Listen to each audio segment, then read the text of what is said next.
Vamos comentar agora sobre a função getSensorsData. Nós vimos anteriormente que nós trabalhamos com o loop aqui para fazer a aquisição de dados e a contagem dos 100 segundos para fazer esse print aqui. Então, por aí, deixa eu dar um reset.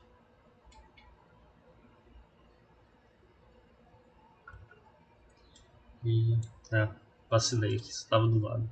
Então a gente faz a contagem aqui dos 100 segundos, incrementa nos segundos, minutos. Aqui são segundos totais que estão decorrendo, isso aqui é a hora. Tem uma defasagem, ela tem que ser ajustada aqui, eu acho que está em 1 hora, eu acho que essa coluna esquerda está 1 hora defasada. Essa eu expliquei no vídeo passado. E o que acontece? A gente aquisita dados de 0.1 e 0.1 segundos, que é a taxa de amostragem que está definida para fazer as leituras. Vamos olhar agora o getSensorsData. Onde que essa função está? Está aqui em telemetria. Então dá um Ctrl F. O que é o getSensorsData? Ele faz a aquisição dos dados dos sensores e no primeiro momento é verificado as flags que são referentes ao cada uma dos periféricos I2C. Nós temos a Medusa, que é o microcontrolador auxiliar, o sistema de movimento, a bússola magnética, que a gente chamada de heading. Deixa eu dar um ajuste aqui para ficar mais tranquilo de visualizar. Logo abaixo aqui a velocidade aerodinâmica calibrada, que é saída ali do tubo de Pitot. E a altitude de pressão loop. Primeiro, o que ele faz? Ele vai verificar se existe uma flag. Deixa eu fechar aqui para diminuir uma travada. Esse daqui eu vou deixar aqui. E a gente tem essas flags para que cada um dos loops desses periféricos I2C sejam executados. Então, no caso da Medusa Flag, a gente obteve ela em algum momento. Em que momento que ela foi? Foi durante o setup. A gente vai precisar voltar aqui, nesse momento, no setup. E no setup de cada um desses sensores, vamos dar uma olhada primeiro aqui no I2C Model Check. Ele que vai fazer a verificação e obtenção daquelas flags. O I2C Model Check para cá. Então a gente começou em uma função e teve que vir para outra. E vai fazer a verificação de todas essas interfaces aqui que estão conectadas via I2C. Ele começa com o Air Begin Transmission, dá o endereço da Medusa, nesse caso, vai printar aqui o status das conexões I2C e vai verificar se o fim da transmissão, o Air.Transmission, para esse dado endereço for igual a 0, o print para a Medusa vai ser igual a OK. E ele vai obter essa flag no Medusa Flag. Então, do 1, ou seja, verdadeiro que está conectado. Se não, será printado não encontrado. O mesmo é feito para os demais componentes. E eles têm esse endereço bem fixo. 0x68 para o RTC, 0x77 para o BME, 0x40 para o... Deixa eu achar aqui. 0x40 para o VCAS, Velocidade Aerodinâmica Calibrada. 0x69. Então, os endereços são fixos, tá bom? Então, não, geralmente não. Nunca tive que modificar nenhuma dessas flags ou um endereço. É claro que se você adicionar algum outro componente, pode ser necessário aqui fazer uma verificação do status da comunicação. Então, ele faz essa verificação inicial. Então, eu vou dar um reset aqui. A gente vai visualizar esse print inicial. Olha aqui, ele printa a hora atual, eu não ajustei para fazer esse vídeo. E aqui tem um print do status das conexões I2C. Quando essas conexões aqui são desfeitas, tem uma característica que é o microcontrolador ficar resetando. E ele também faz uma verificação aqui do status do cartão SD. Em um dado momento, às vezes pode ocorrer um travamento e você tem que você tem que tirar e colocar novamente o cartão SD. Mas acho que em outro momento a gente vai ter que falar sobre ele, que eu não sei se eu consigo induzir a um bug desse tipo. Às vezes ele trava aqui, você tira e coloca o cartão SD e ele volta a funcionar. Vou até deixar anotado aqui que verificar se o DICE está printando. É sempre importante você deixar na condição de debug para ficar mais fácil de você estar fazendo esse acompanhamento. Verificar se o DICE está printando. O que acontece? Quando tem algum problema ali no cartão SD, você precisa tirar e colocá-lo de volta, o DICE fica preso aqui nesse loop de mais ou menos até aqui. Status conexões e 2C. Ele fica printando várias vezes porque o watchdog fica atuando.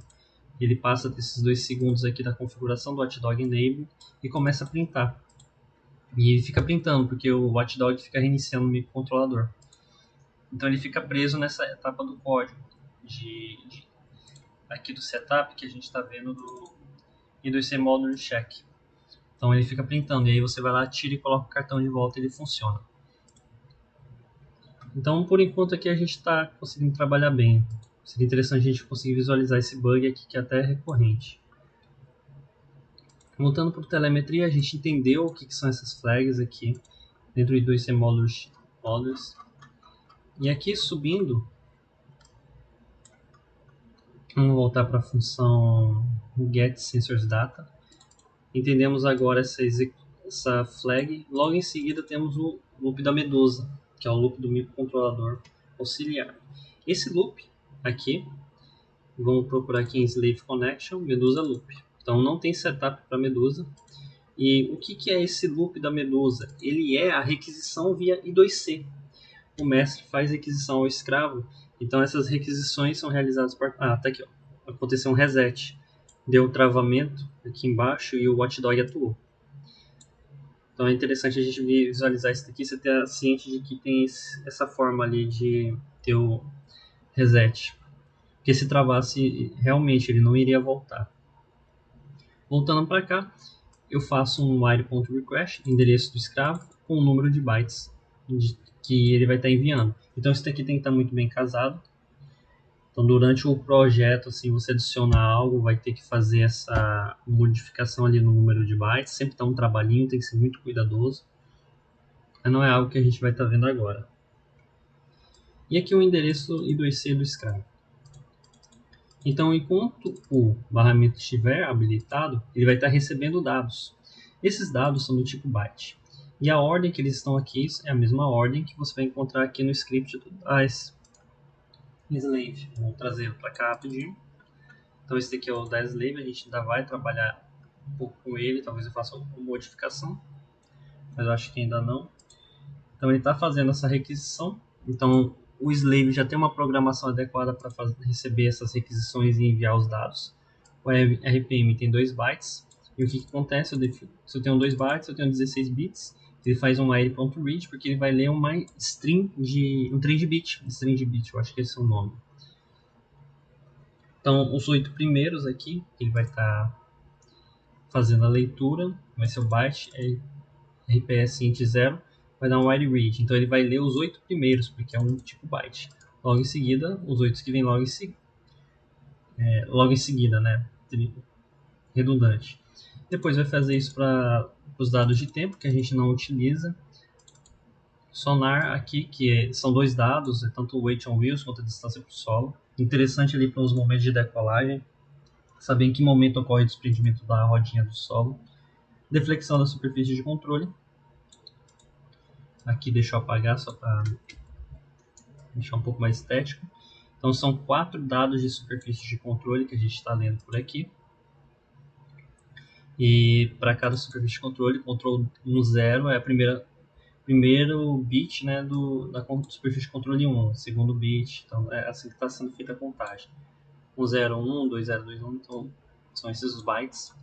Depois vem os bytes do GPS, que são 12 no total. Você vai extrair latitude, longitude, altitude e velocidade do GPS.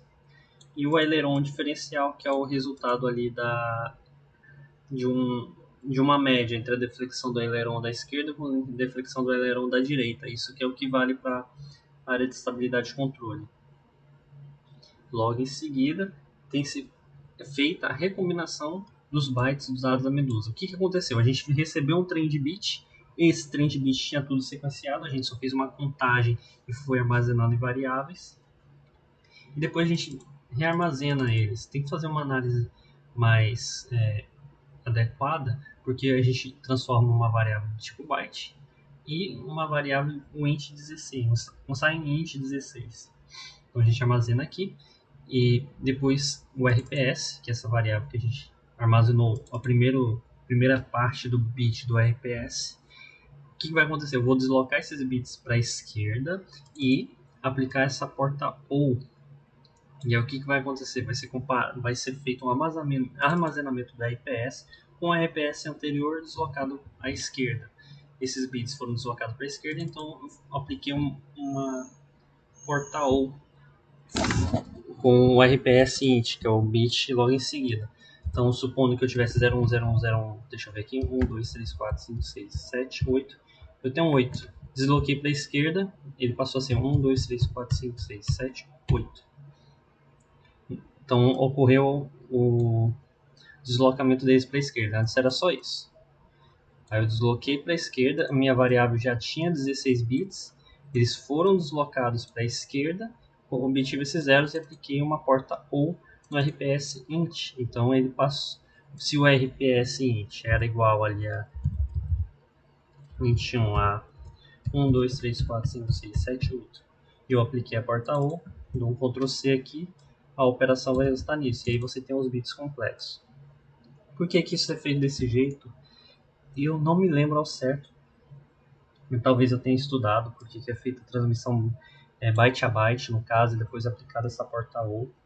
Tem uma questão também da operação em ponto flutuante, que eu acho que a gente não consegue no Arduino Uno, mas a explicação eu não vou lembrar exatamente. Mas lembra que o DAIS tem limitações ali, não consegue fazer aquisição com a taxa de amostragem dada, ou o número de interrupções que a gente tem. Sozinho, eu acho que o Mega não. Pelo que eu tenho registrado, ele não é capaz de fazer isso, também não fiz teste. E aí, toda essa lógica que eu expliquei aqui no RPS vai ser feita para todas as outras variáveis. Então eu pego o primeiro bit, desloco para a esquerda, obtenho os zeros e preencho aquele zero por meio de uma porta OR. E isso vai se repetindo ao longo de todos. Deixa eu ver se tem uma explicação aqui da porta OR. Aqui, ó, Binary OR Operator copies a bit physics their operator. Então é isso que ele faz. Vamos voltar. Isso que está acontecendo no Medusa Loop.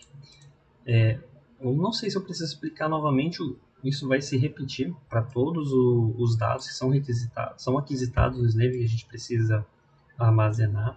E uma característica outra importante é essa conversão, né? Você converte byte em int, depende sempre, por exemplo, aqui ó, você tem lat um int 32t, speed, um int 16t, então sempre vai depender ali do tamanho da quantidade de bits da variável que você está recebendo do slave.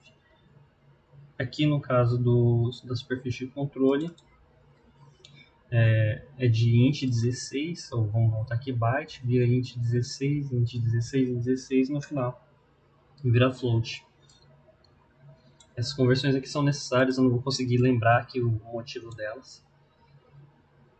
Aí logo em seguida no GPS, você vai obter aqui latitude, e aqui é feita uma correção de alguns erros que possam vir a ocorrer no GPS, eu não sei explicar, mas não,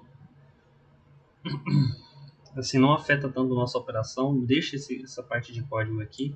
O que eu vou adiantar é o seguinte, é que pode ocorrer um travamento nos dados do GPS, isso pode ser devido à interrupção.